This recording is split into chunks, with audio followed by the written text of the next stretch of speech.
I'm Stephen Foskett, I'm Frederic Van Haren. and this is the Utilizing AI podcast. Welcome to another episode of Utilizing AI, the podcast about enterprise applications for machine learning, deep learning, data science, and other artificial intelligence topics. In many of our podcasts, we've talked about different frameworks used to build AI applications. We've talked about the impact of AI on the world, but one of the topics that often comes up is performance, because after all, this is IT. And one of the things that you start thinking about when you're thinking about performance is, how do I even know how fast my system is?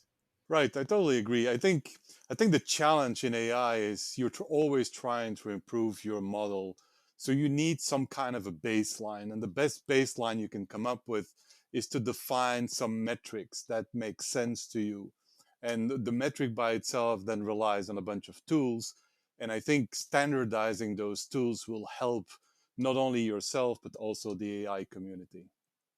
Yeah, absolutely. And that's why I'm really excited to introduce our guest today, David Kanter. David, welcome to the show.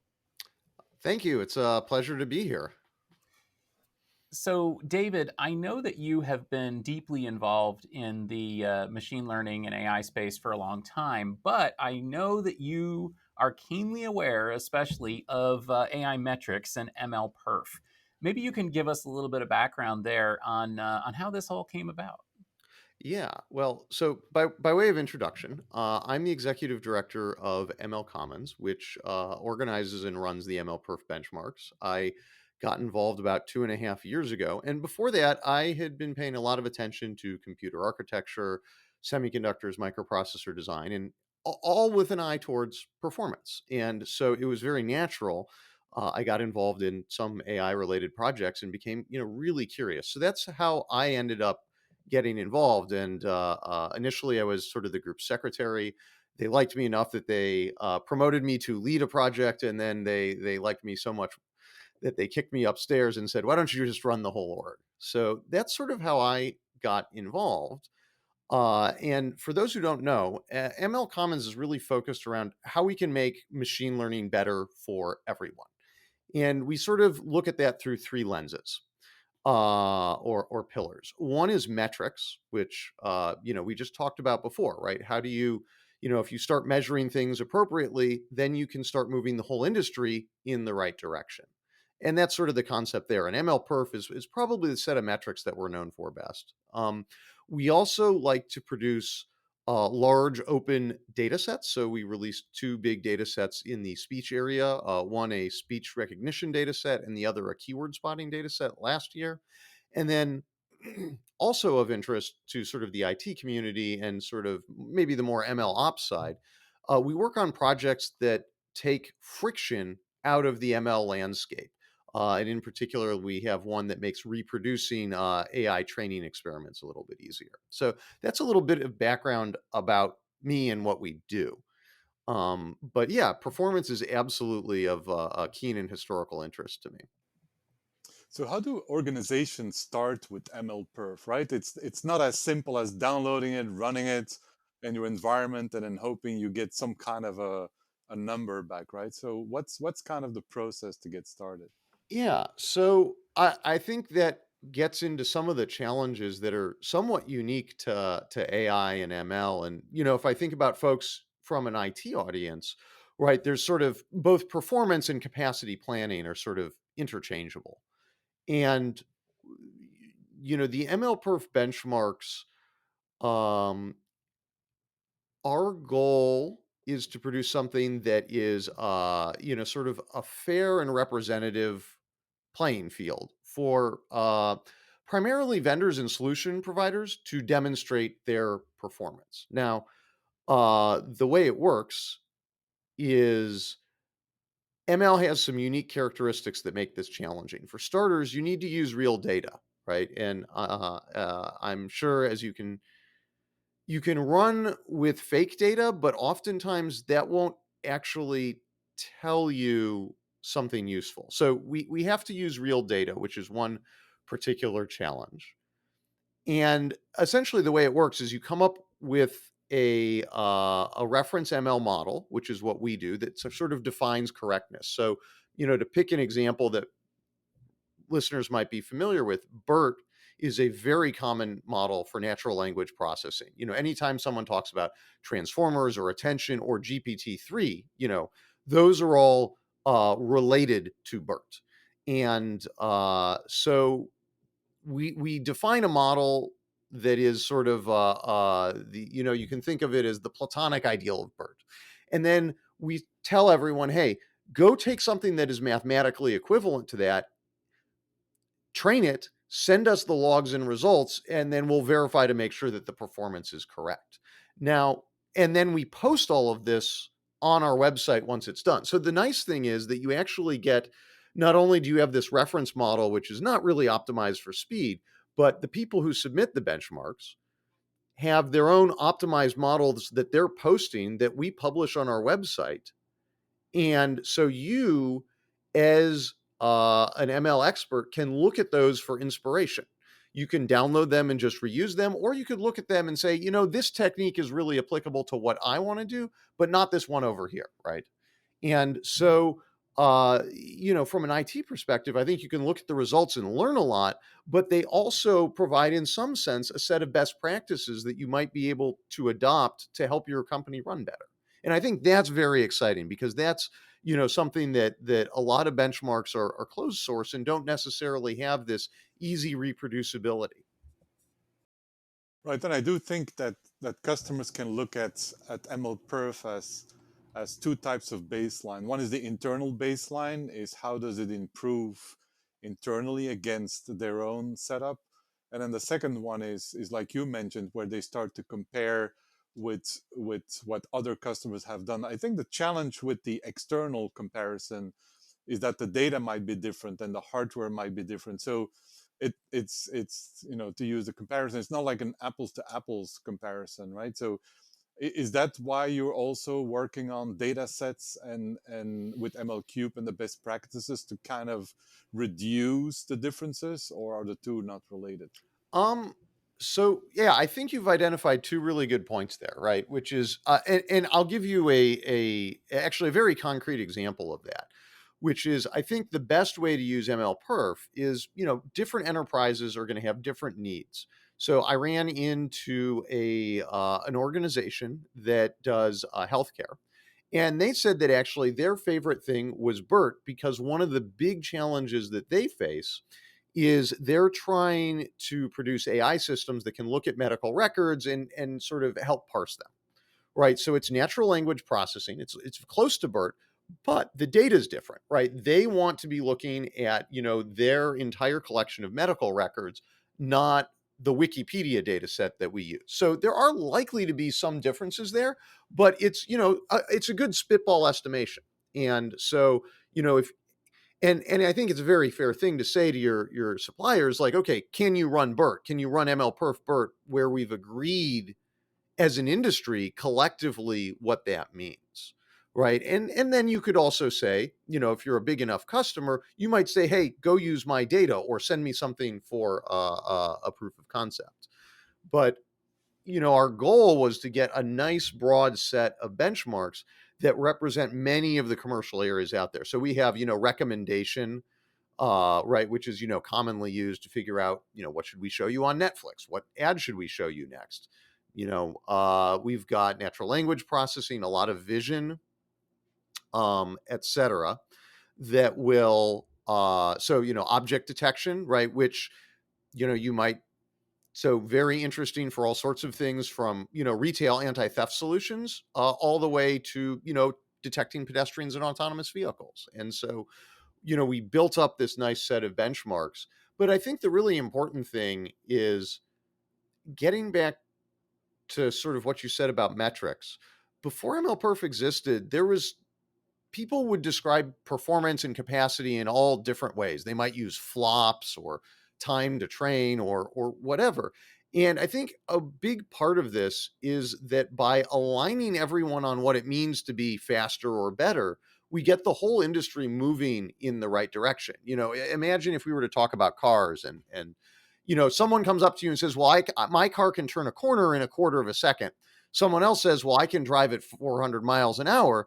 The answer is, if I'm going to Whole Foods in San Francisco, neither one of those are actually tremendously useful, because I can't go 400 miles an hour in San Francisco, and I shouldn't be going through a stop sign that quick around a corner. Yeah, I don't So, recommend that, by the way.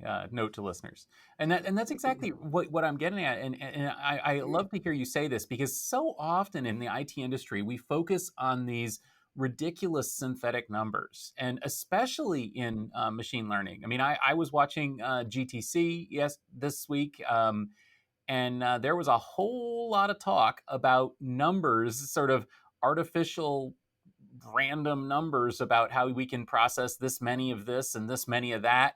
And it's like, well, that's awesome, but what is that actually going to do to my model? What is that going to do in practice? And I think that we hardware nerds kind of understand that there's a lot of factors that go into the overall performance of a system, and the performance of a GPU is important, but not the whole picture. yeah. Yeah, I think that's right. And, MLPerf is very much all the different flavors of MLPerf. And I should be clear that we actually have benchmarks for everything from like tiny IoT systems that are, burning a couple of microwatts, all the way up to, things that run on literally the world's largest supercomputer, Fugaku at Riken. And uh, these are full system benchmarks, right? If you think about training, you've got host processors, you've got potentially accelerators, you've got networking to tie them all together, and there's a lot of software. And so, one of the things, MLPerf is both a very powerful and flexible tool. Like, we've seen submissions where it is a cloud vendor submitting something that, they want to show off, this is what my solution can do if you go and rent it in the cloud. Now, it's a different system than, what you might buy on-prem, whether from an OEM or a hardware vendor directly like NVIDIA. But, I don't think, ultimately at the end of the day, right, it's about, they were making a statement about, you can do this with our system. And that's just, sort of a different equation, right? When you buy a system for on-prem, right, you're buying the management. And that can oftentimes be tremendously valuable for you. But sometimes, you just want to plug and play and rent things by the hour, right? And those are all viable options. Yeah. And modern ML systems as well, they're getting increasingly complex. Again, what we're seeing now at these industry shows, what we're seeing the vendors introducing, are not very typical computers. It's not the fact of, oh, I bought a fast CPU, I bought a fast GPU, I bought fast memory, I put it in the thing, and this is how it does. I mean, these are systems that are very, very complicated. They can include multiple nodes. They can include a rack full of nodes with disaggregated components connecting with various different interconnects. Really, the only thing that matters is how fast is it going to do the work. And again, that's why I love the idea of using real world data running through a real world predictable model and making sure that the results are correct, and then showing, look, it did the thing in this amount of time. That just it reflects all of these things, whether it's, as you mentioned, in the cloud or a disaggregated system, or even, as you say, like a single monolithic system, even a small one. Yeah. No, I mean, there's a lot of challenges there. And I mean, I think, coming from a hardware background myself, one of the things that I've actually taken tremendous joy in is actually getting to learn a lot more about the software side, right? And, I think with hardware, there's always speeds and feeds, and it's exciting, right? We've got this latest generation and it gives us these, concrete features more. But, software is a huge part of the story. And, just as a good example, like when you're talking about inference, um, there's the speed at which you can do things, but it's also, well, how are you actually using it? What's the deployment scenario, right? So there's, a classic IT thing is you have online systems and offline batch systems, right? So, I think about, the bills I get at the end of the month, and there's a bunch of, from a bank, let's say, right? They're going to go in and analyze and make some recommendations and maybe do some analysis that is offline. And the way that works is actually quite a bit different than what an online recommendation system might do, where you've got to get back to the user in tens of milliseconds in order to not lose their attention. And so that's one of those places where is the online versus batch directly ML related? Not so much. It definitely has an impact, but you have to start thinking about all of these things in order to really accurately reflect the wide variety of problems that we all face. Yeah, I think so. I mean, raw performance is always a problem because it's hiding the inefficiencies, right? If you look at AI and you look purely at the hardware, a lot of people have issues with the inefficiencies of a GPU. It's very difficult to keep a GPU busy all the time, right? And that's where the combination of the hardware and the software, because it's the software that can eliminate the inefficiencies and improve your cycle. So I agree that the metric that makes most sense is where it's more like the solution where you have the hardware and the software all combined as opposed to just hardware, right? The raw numbers don't make a lot of sense. You did talk a little bit about inference. So does MLPerf also handle inference? Yeah. So, just for a brief dive into history, we got started working on training. That is obviously the first step, right? Before you have anything to do inference with, you've got training. And those are really big compute jobs. I think one of the things that was mentioned is, we have to measure performance for systems that are as large as several thousand nodes. And I think for some of our HPC benchmarks, which is sort of training for scientific computation problems, that might actually scale up to 16 or 20,000 nodes, or possibly even larger. If you look at Fugaku, right, I believe that's about 150,000 nodes. And I think they ultimately ran some benchmarks on half of it. So these are very large scale systems that you use to define the model that you will ultimately place into production. And once we had sort of worked through training, then actually the natural next step was to start focusing on inference. And inference is not as computationally demanding, right?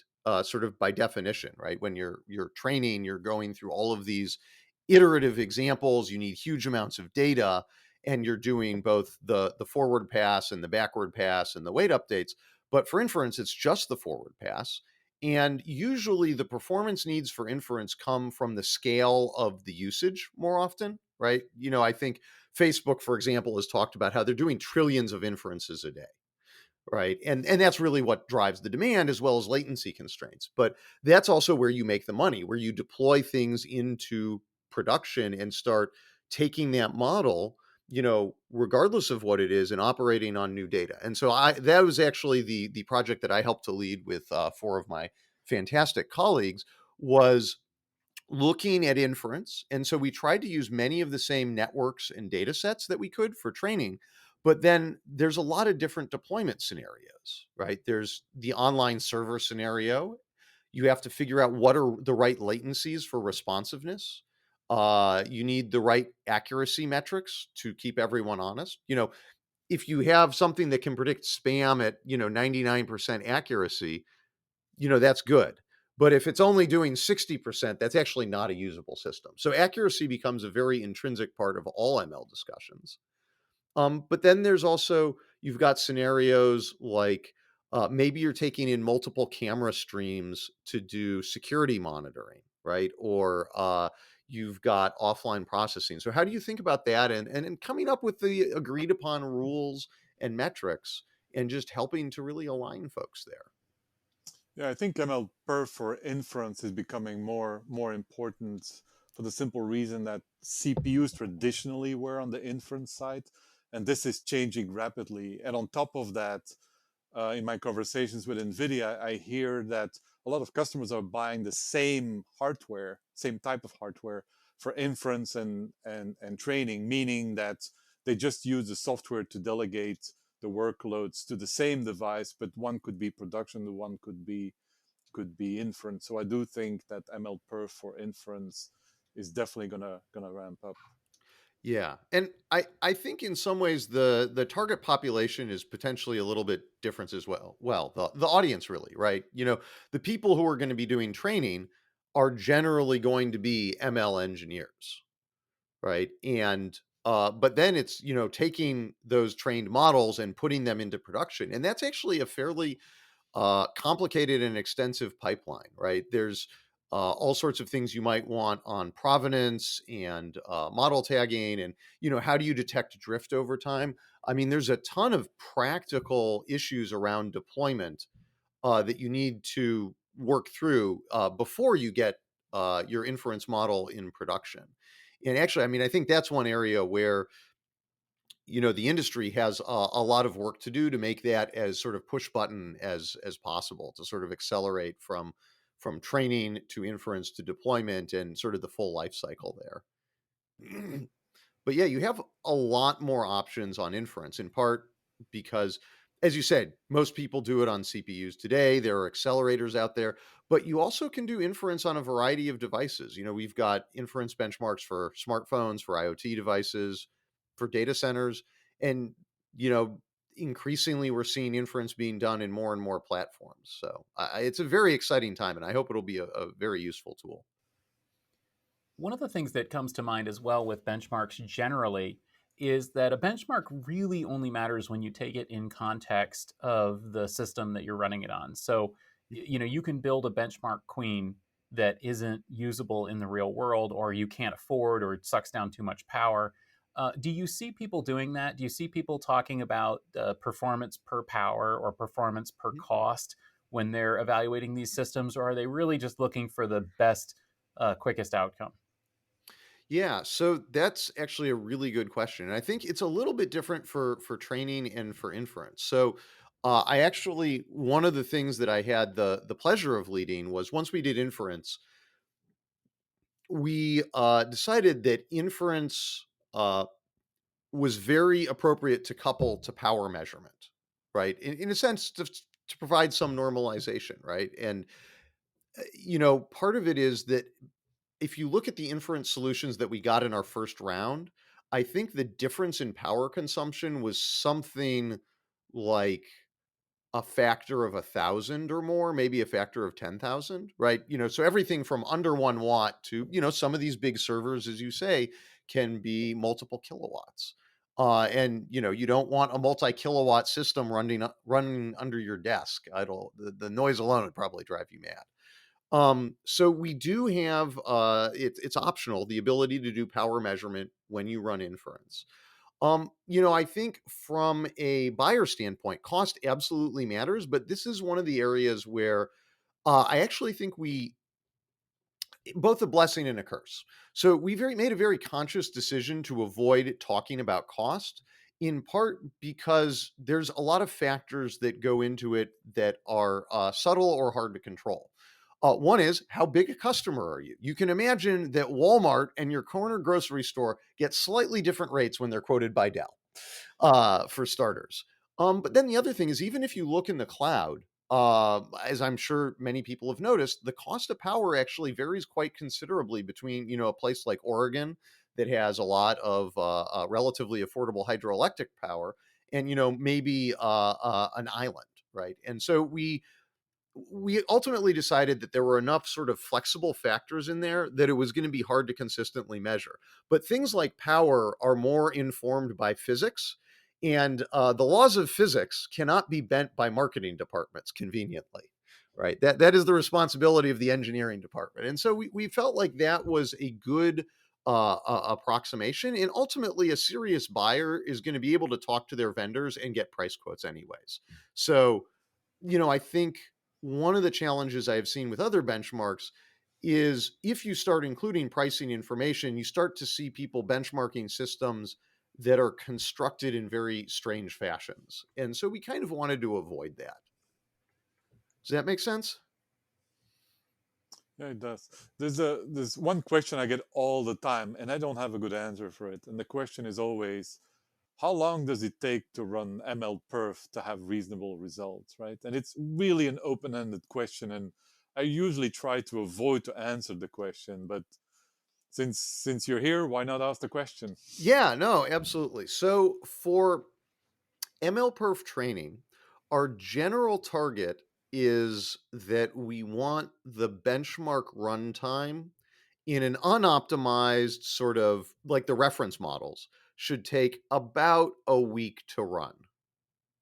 And now that sounds really long, but again, that's not very well optimized. And this is something that we want to scale up to large systems and be reasonably representative, right? If you have a training job that really only takes you like 1 minute on a home PC, it might be important. You might be running it frequently, but it's already pretty well optimized, right? That's well under the wait time where I'm going to go and get a cup of coffee. So you kind of have a solved problem there. Now, I think the effort on MLPerf is really from the optimization side, and that can take a considerable period of time. But actually running it shouldn't be too difficult. When I see some of our, I think some of the systems that have submitted are now training these models that normally would take a week in like under a minute because they've managed to scale it up to 4,000 nodes. And, we've seen the progress in software and hardware over time. I mean, one of my favorite I did some analysis of the data, and one of the things that I thought was really cool is in our first round of MLPerf, we didn't really see any systems that were for training were larger than about 200 processors. Now it's routinely up to 2 to 4,000. And then if you look at sort of like the same hardware with just software tuning, we've seen improvements on the order of 20, 30, 40%, up to 2x over time. And so I think that actually really illustrates one of the points we had talked about before. It's not just about hardware, it's about software and the full system. How do you compare MLPerf to some of the other benchmarks out there? I mean, AI Bench and Deep Bench and all the rest of these. Some of those are more micro benchmark focused. Some of them are more application focused. MLPerf seems to be really focused on sort of the performance of the components. How do you compare that? Right. So I think MLPerf intrinsically is a full system benchmark. And there are some benchmarks out there that are, focused at a specific component level. But we very much wanted to incorporate the full system aspects. And there's even some work that we're looking at to potentially for inference, for data center inference in particular, to start incorporating sort of the network, right? Because if you think about how these things actually work, right, you're going to get some data in across the network, and then that drives your inference query, which you then need to process and get right back out to the network. So I'd say it's a full system benchmark. I think the things that we have going for us is, everything's open source. It's got very broad industry support. There are other benchmarks out there that are doing some great work. And the other thing I should say is MLPerf, didn't start from a blank slate. Like we built on top of some work at Baidu and Stanford. And really the way it got started, and this goes somewhat to our philosophy, is we got everyone in the room circa, I think 2018, 2019, who had worked on ML benchmarks. And we said, look, none of us individually have come up with the right solution. But if we all get together in the room, we can build on what we did before and get something that will really hit the nail on the head. And that's really what happened with MLPerf. And so it's been really exciting to see sort of that community grow and expand over time. But yeah, I mean, there are a lot of other folks who are doing benchmarking in other ways, and they might be measuring different things that are just as valuable. There's also breadth of workloads. I think one of the things that we're keenly aware of is, the reality is the best benchmark is whatever you're actually doing. But, in order to make something that's generalizable, we have to sacrifice a little bit of specificity. And so, I totally understand some folks who are out there and saying, hey, okay, maybe those existing workloads are maybe not exactly what I need. Here's what I want my benchmark to be. And I totally understand that. The other thing that's important to keep in mind is ML changes really rapidly over time. And I know, Frederic, this is probably closer to your alley. But I remember one of our first benchmarks was we had both a recursive neural network, or recurrent neural network, and a transformer based for translation. And at the time, we sort of said, look, we would like a recurrent neural network in there, number one, because that's an important workload. and it's more mature. But this was right at the dawn of transformers, of BERT and attention. And we said, but we think that, having a transformer based model is more future proof. And lo and behold, a couple, basically a year later, we said, well, look, that recurrent translator is no longer state of the art, and we really need to retire it. So I think there's that's another thing that you see, which is there may be benchmarks that might be using older networks for posterity's sake, because it is potentially valuable or useful information as well. Yeah, software goes really fast. I mean, I agree with software. People can expect that it goes really fast. I have a customer who just deployed a large cluster with A100s, and they listened to the announcement at GTC only to hear that, the latest The and greatest is H100 not is the latest here. and greatest anymore. Yeah. Right? Yeah. So. Yep, absolutely. And similarly, as you mentioned too, the H1 one of the things that's in the Hopper series is transformer specific instruction set, which is going to be really interesting to see where that goes. Yeah. And I think that actually gets at a trend that I find very interesting in the computer industry in general, which is, you're starting to see more of this hardware software co-design where, you really look at a big problem and start to optimize it from the silicon up. And I think, that is frankly a very promising approach. I think we're seeing a lot more of that, from many different folks. And, you even see it from organizations that don't make their own silicon, right? And I think Facebook and other folks have talked about how they will tailor their systems towards their workloads, even if they're using, components from third parties.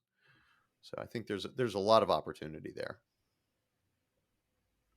Yeah, I think that's what AI is all about, right? It's continuous change and continuous learning. I think sometimes people forget about the learning piece, right? That change is guaranteed. It's if you don't change, you automatically will be behind. But I think tools like MLPerf and others, and even MLCube, where you have best practices, are really great tools to create a baseline. I think that's one thing some people don't understand is you don't buy an AI cluster, you don't tune it and then walk away from it, right? It's a living thing. It's the moment you deploy it, that's when it all starts, and workloads will change. You will have more data. The whole process will change. You need to continuously adapt. And I think having tools that help you make you aware that those things change is very key. Yeah, absolutely. And that's actually, I think, an underappreciated aspect. One of the reasons why MLPerf is open is, yes, it is a tool for vendors to articulate their performance to customers and help that communication pathway. But it's also a tool where if you are building software, you might integrate our benchmarks into your regression tests. Like, do you want to figure out if how is this compiler feature going to do? Or does my compiler have good support? Or as I put together this network system, how is it working? And so it's about aligning the entire industry, sort of from the sales, the customer, the research and academics, everyone all together. And I think, ultimately being open source, being an industry standard, being open to everyone gives you a lot more leverage in all of those different dimensions. Right. Yeah, and I think getting MLPerf numbers from vendors is kind of twisted in the sense that every vendor will turn MLPerf around so that they can say that they're the number one, right? So again, it's an interesting baseline, but it's not really it's not something that will work for you as well. That's right. And I mean, you have to pick the right benchmark within an MLPerf that's going to be hopefully representative. But I think one of the other things is we're also very committed to making sure that the benchmarks stay representative and up to date. A classic example is, AlexNet is right, the neural network that finally beat humans on ImageNet. And today it's not a very interesting network, but at one point in time it was absolutely cutting edge. And so, one of the things I'm always interested in hearing from is from customers that know about AI that are deploying it, like what is important to them. Like I always want to be getting that feedback so that what we do is relevant and valuable. Well, thanks for that, and really thanks for this whole conversation, David. It's been really interesting, and I could talk all day long about these things, but we've reached the point in our podcast where we shift gears, and it's time to hit you with 3 unexpected questions. So this tradition started last season, and it's been a lot of fun. You're going to get a question from Frederic, a question from me, and then a question from a previous guest on the podcast. So, Frederic, you go ahead. So my question is it possible to create a truly unbiased AI? Ooh, that's a really good one. And so when you say unbiased, you mean with respect to, say, having bias about maybe whether the speaker is male or female, for Right, example. ethical, religious, Yeah. female, male, yeah. Oh, that's a really tough one. So I will say that I am not a core expert in this area. I think a lot of our problems intrinsically stem from data and how the AI is often deployed, right? You could take even if you had a perfectly unbiased AI system, humans are very good at finding ways to use the tools in ways that they maybe shouldn't be. And so I I look at it, I can absolutely see a problem with data. And this is part of why we do our data sets, right? If you look at, we have lots of data that is generated from rich Western countries because that's economically significant. We have much less for other parts of the world. So I think that's uh, maybe we can. I think improving the data that is available and open is a very good way to do it. But we also need to think about how we would use AI in a less biased way. How's that for an answer? Good, thanks. All right. My question is, how big can ML models get?